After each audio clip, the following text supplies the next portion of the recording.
Hey everyone, welcome back to another episode of Convos.dev. I'm Chris and I'm here as always with Jess. We're two dev friends who like to chat about DevRel, DX stuff, design, development, everything in between. And today we're wanting to chat about our side projects. Like, when do we do them? How do we do them? Why do we do them? And since I did the intro, Jess gets to start and I get to riff off her. That's so go ahead, so Jess. hard because I feel like I don't do half as many side projects as Chris does. Okay. For me, my side projects are very few and far in between. I would actually say more of my side projects come from, I do a little bit of like consulting on the side for, I guess, two different people. And so when I say side projects, they're usually things I'm exploring because I'm motivated to do them for my consulting. So, for example, I'll give you like one example, which is like one of the people I consult for, he's awesome. And just like sometimes we just call and he just tells me about ideas that he has. So one example is he wanted to create this like web scraper that could scrape like a whole page, which is very trivial. But I think the nuances there is like when there's images or videos or hyperlinks, he wants like a better way to grab whatever's in that image or video or hyperlink and summarize that as well, which is actually a very interesting problem because if you have a picture, let's say that picture is like a diagram, like an architectural like tech diagram, depending on what your summary might be, the summary might say this is a series of circles and squares. But what you really want it to say is like, this is explaining like this open source code base or something, right? Or like if the entire PDF is like a bunch of like pictures of, is like an architectural blog or something, and each picture is like of a different type of bridge, you don't want the summary to say, this is a bridge, this is a bridge, this is a bridge. You want it to be like, this is this sort of architecture, this is this sort of architecture. So it's a very interesting problem to solve. And I feel like a lot of our calls are just like random problems that he has. And then us trying to figure out how to solve them, which has been like my side projects, is just trying to figure out like how to solve them using AI. That's super fun. It is super fun. I honestly love like little puzzles. I love talking to him. Like, I think I brought this up on another podcast episode, but he was, I think you remember this, but like the whole thing about how you have to brand your cattle, but every farm has to have a different branding logo, and it's very easy to overlap because there's so many different branding logos. And so there's this like whole PDF of cow brand logos, and you have to like go in and see if the thing that you want to create is the same as somebody else's farm. And so he wanted to create software to like make that easier to see if like the overlap is there. It's like the craziest stuff. That's crazy. Right? And it's like cool, also cool because he works a lot with like DMV. So there's a lot of security identity issues that he works with, which are like way over my head. And so I think that's like, just to say that I don't feel like I have a lot of the same side projects that you do. Like you showed me Cloudagachi, the other podcast episode. Yeah. I'm just like, I don't think I do a lot of that because a lot of what I spend my time is usually just eaten up by like random consulting projects. So That's fair, but I mean, you've done like that pickleball like ranking website. That's and like those, like you do. But that you was do a when lot I of was that kind of taking stuff time too. off, like in between jobs.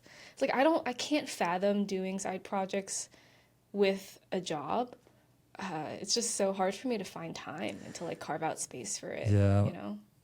But like you said, because you're doing consultancy, like that ends up being your time outside of work. Yeah. You know, so yeah, that makes sense though. And I still think like that's definitely in the side projects kind of zone.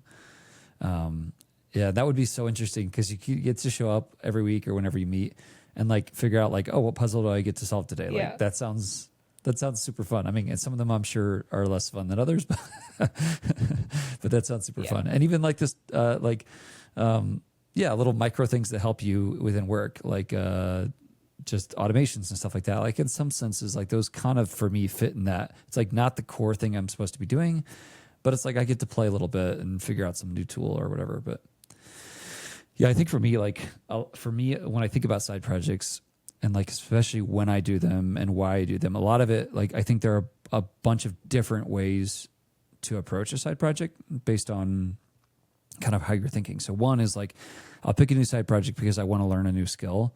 And there's a particular thing I really want to figure out. And so I'm just like, what could I do that would be fun for me that I would get to learn about whatever this is? And so let's say I'm wanting to learn about evals. Then I'm like, okay, well, let me pick something that would allow me to kind of play with that.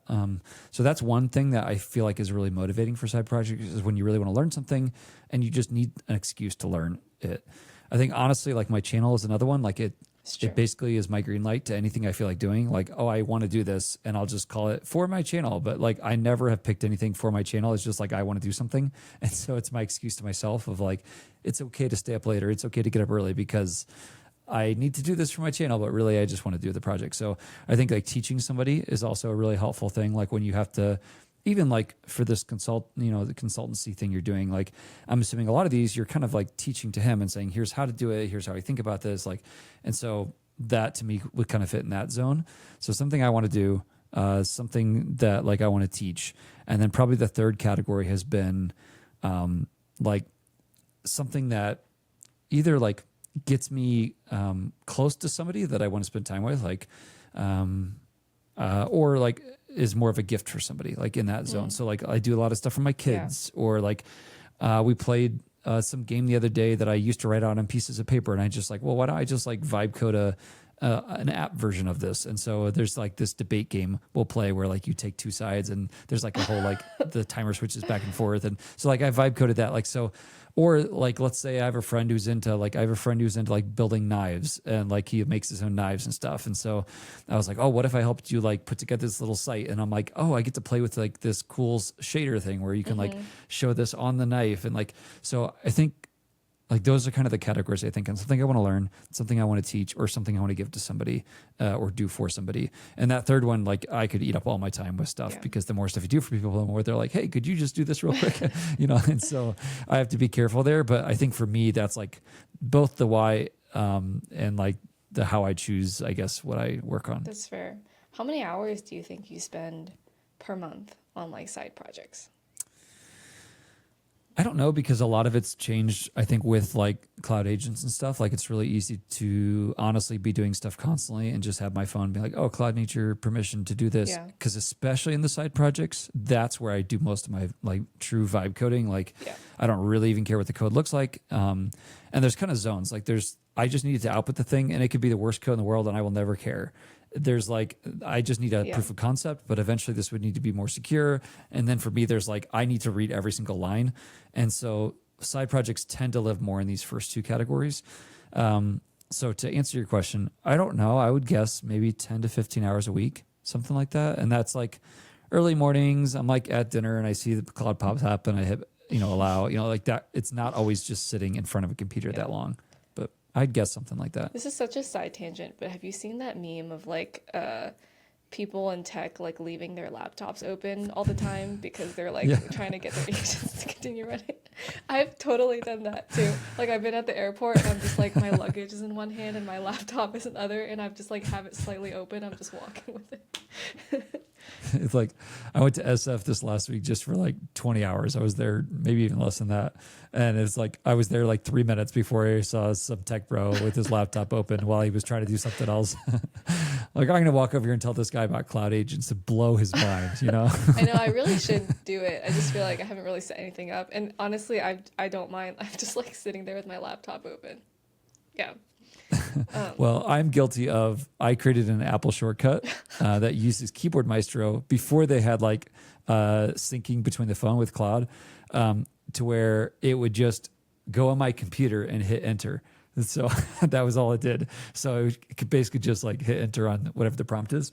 So when I was working on something and I like, I had to run to dinner, I would put my laptop on the counter like behind so I could see it. And then when I saw it got stuck, I just hit the button on my phone and hit enter and then it kept going. So I mean, funny. That's 4 months ago or genius. whatever, but This is such a also a side tangent, but like, do you have a good way to see all the like every single automation you've created? Like, is there a way to see Um, that? Because I think one of the I don't. things I've Yeah. struggled with, because I count side projects as automations as well. Like sometimes the time that you spend hooking up some sort of efficiency automation counts as a side project. Um, Sure. but a lot of like 50% of them, let's just say, I maybe go unused for me because I'm trying to set something up, but it doesn't actually fit within my actual workflow. So I'm not actually using it. And I forget to get rid of them. And so there's like kind of Mm, graveyard of them. It gets messy. And or if it's using some sort of LLM in the background, it's then eating up credits and money. And so that's something I've struggled yeah. with recently is like I get super overzealous on like a Friday evening and I'm like setting up all these things. Saturday morning comes around, like 60% of them never going to use them again. And but then I'm Yeah. leaking money. So, yeah. I bet you could vibe code something that tells you when you haven't touched something in your developer folder I or something could. in a I'm while. just curious how other people approach it, and if there's Yeah. like a, even just like a dashboard of like all the things that you're doing, that would be super helpful for me. I'm curious if you have anything like Yeah. I mean, that. I think I don't know that I have a dashboard, but I think I have consolidated a lot. So I used to have like, I don't know if you've heard of Hazel before, but it like watches folders and can take actions on them. So I've got Hazel running all the time on certain things. So like that's how I can fire off like an SRT Yeah, automatic, transcription and all that. Like add it to it. It watches the folder. If it has this particular tag on it, then it does the action, removes the tag, moves it to a different folder, yeah, renames it, like that kind of stuff.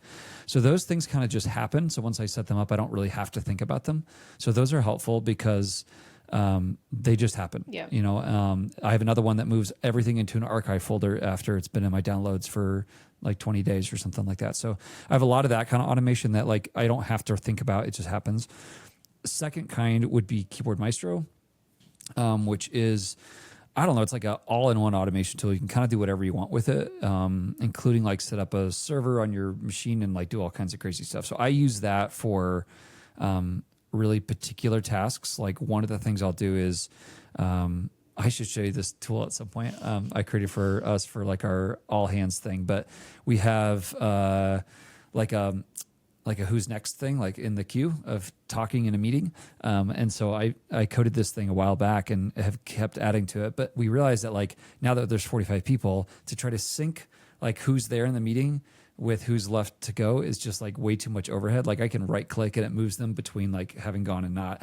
So I'm like, you know what I could do is scrape the Google Meet link for all the participants versus all the invited people, grab their names, then go to my tool that I created, hit a keyboard shortcut. It auto applies this thing that filters them based off that. And so like that, I use Keyboard Maestro for. So I just press the keyboard shortcut.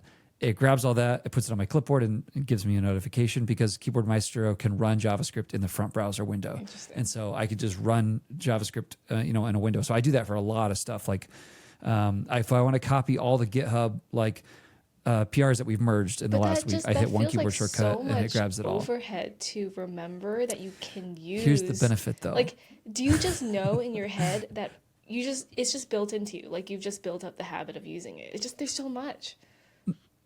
So here's what I do. Keyboard Maestro has this beautiful thing that I wish everyone would have, which is called a conflict palette. So all my stuff for resend lives under one keyboard shortcut. So I hit, hyper R and all of my things show up. And then it shows me the next highlighted different letter. So I can hit like RG and it does the Google Meet script. So I don't have to remember anything but one keyboard shortcut. And that's what helps me. And I also don't have to remember which things are available because every time I press that, all my automations show. So it like builds in this reminder system of what I have. So that's how I use Keyboard Maestro. Everything gets one of like 3 keyboard shortcuts, and that's all I have to remember, and it does everything else. So that's what makes Keyboard Maestro helpful is I don't have to remember. And then my third category is Raycast, and that's where everything else lives. In fact, I've had a lot of scripts recently that worked great as scripts. I even had them as like little mini CLIs that I'm having to remember what they are to use Yeah. them. And so instead, I just moved them to Raycast, and I am constantly making new extensions. And so you can kind of do anything in Raycast, whether it's a CLI thing or something with their kind of built-in UI. And so I see those every time I manage my extensions. And so I can see every one I've been developing. And then if I'm like, I don't use that anymore, I just delete it. But it ends up being like maybe 15 or 20 extensions I built for myself. But they all live in Raycast. So basically it either happens automatically with Hazel. It happens with the same keyboard shortcut for one of three things, kind of three gardens of my life, or not to bring gardens back, drinking game, take a drink, or three, it's in Raycast and I see it every time I go to work on a new extension. How about like Claude automations, like, or open Claude automations that you have? Because I know you have them, right? Yeah. So I'm trying to think what I do I don't actually have any long running scheduled tasks with my OpenClaw. Which I used to, but I just found they weren't super helpful. Yeah, and so I've yet to find one that I really like. Yeah. It's much more like as I need it, I go ask for help. So I think that's probably what I do there. Same thing with Claude. Like I have skills that I'll use. So like the YouTube SRT thing in description used to be a Claude skill. And then I'm like, I can just make this a script. I don't need this to be like, I have to open up Claude and ask it to do this thing. Like it can just run automatically. So I guess sometimes I'll play around with stuff in Claude and then eventually move it to one of those other things. I don't know. I'm not sure I have a really great answer for that kind of stuff. Yeah. No, but I don't think I'm very advanced in the way I use AI, like Claude in particular still. I mean, I think I wouldn't say that. It's still like ephemeral, I guess I would say. Like for me, it's not like I have these like super complex saved scripts or ways that's how I've been I ask it to do a thing. as well. Is like I started out trying to just save all these different automations into Claude or OpenClaw. And I feel like the more I've done that, the more I've kind of hit this conclusion of where you've landed, which is kind of having these manually triggered or like scripts that were written and not rely on AI so much to just run in the background to do a bunch of things that you don't remember that you set up, because that makes me anxious. Yeah. And I think I've hit that point. Spends money. Yeah. How much of, if you said like 15 hours, let's just say, to side projects a week, what percentage of that would you say is dedicated to kind of these efficiency automations versus like building, like vibe coding, a game for your kids or a website for your friend or things where you're building something? I guess I would say maybe a third of it would be more like vibe coded stuff and like fun stuff.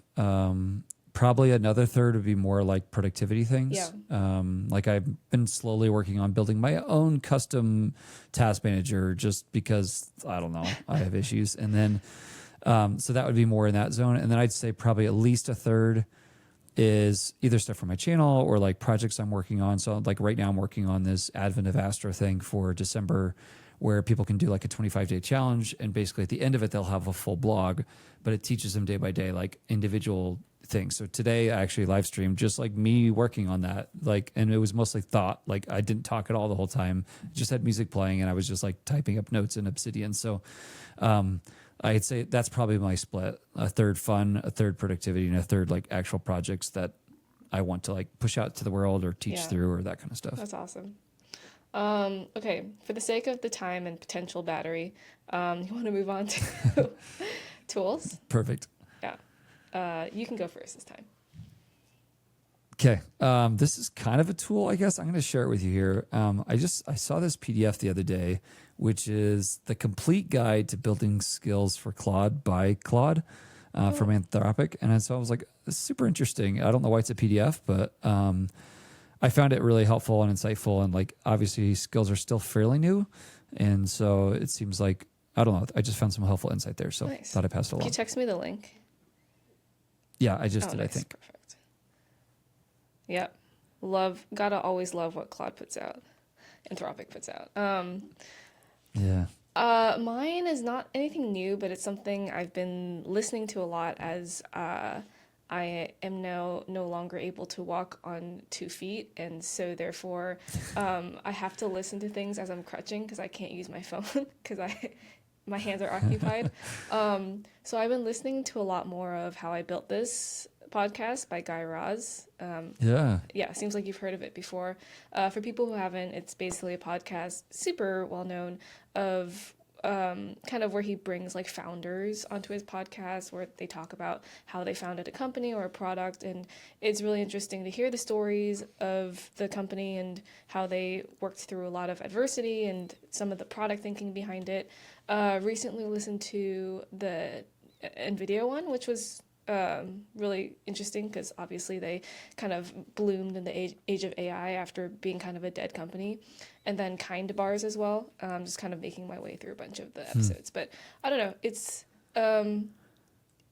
just, I forgot how good the podcast is. I've really enjoyed like listening to a lot of the stories. And so if you're looking for something to listen to besides Convos.dev, you should give that Of one course. a listen. Revival. That's true. That one is so good. It's so good. I need to rework that back into my queue. Yeah, I just kind of forgot about it, and it's like I just was like, this is so good, and I'm so glad that this exists, you know? Yeah, and like hearing people like that think is super cool. Yeah. Okay, I'm going to go into, I actually finally have a craft. I have a craft to show for show and tell because I'm so... It took you having to get leg surgery. Yeah, I'm so to freaking bored. Not win awards, but... So I saw on TikTok something called French beaded flowers, which is, they're like beaded flowers. So I'll just try to show you on screen because it's so pretty. Like, hold on, let me see. Like, oh shoot. Do you see like how they're like flowers? It's hard to see, but they're beaded. And it's really pretty. Like people have created like entire arrangements of like different flowers. You're like sewing it on? Yeah, so essentially it's wire. So this is one petal. This took me so long to do. You have no idea. But it's basically like cool. Very like thin gold wire, and you basically get a bunch of these small beads and you manipulate the wire and get the beads on to create different petal shapes. And so obviously you have to create like, I don't know, 10 of these to create like an actual flower. And then there's different tutorials for different types of arrangements of beads and colors and things like that. But I am going to spend a lot of time doing this because I have nothing else to do. And so that is my actual handmade craft that I finally have to bring to this podcast. So I know. I love it. That's amazing. Well, I actually don't have a craft today. Wow, but I do this have is a like book. role reversal here. That's crazy. I know. I have a gold medal I won last. I'm just teasing. I have a book that I've been reading, which is my second time reading it. I read it like maybe 10 years ago. It's called, or maybe not that long ago, but it's called How to Think by Alan Jacobs. And I don't know. I just like it's a lot of just insightful stuff. Like one of the things he mentions and that I was reading recently that I'm like, oh, that's really helpful. Is about thinking in like community or with other people. And he says basically like thinking for yourself is impossible. To think independently of other human beings is impossible. And if it were possible, it would be undesirable. Thinking is necessarily, thoroughly, and wonderfully social. And his point is that like when you're thinking about stuff, you're thinking about it in relationship to what you've heard other people say and how you've moved through the world. And so I think a lot of times there's this push for like you be independent and what he encourages us is instead is just to recognize that you aren't solo, like you're not an island. And so because of that, instead be more intentional about the people you put yourself around and the way they think, and like be conscious of the fact that you're interacting with their thoughts. And I just found like there's been several little insightful parts of the book that have just been like, that's really helpful. Like it puts it in a frame of reference that like is just thought provoking. So anyhow, it's called How to Think by Alan Jacobs. I love that. You know, there's like a high possibility I'm just going to buy the audiobook for that and listen to that. So go for it. You can do it while you do your pedals. Actually. Okay. Well, thank you. Oh, wait, did I do the outro? I'll do the outro. Thank you, everybody, for listening to this next new episode of Convos.dev. As always, please leave feedback and comments on the video, on our website. It means a lot more than you think. Like, if you have any thoughts on what we're talking about, we love to hear from you. It makes us super happy, and it makes us feel like there's people listening and communicating with us on the internet. You can go to Convos.dev and just leave a message there. But yeah, hopefully this was helpful to everyone listening. And as always, thanks, Chris, for spending the time chatting with me. See ya. Yep. See ya. Thanks, everyone. Bye.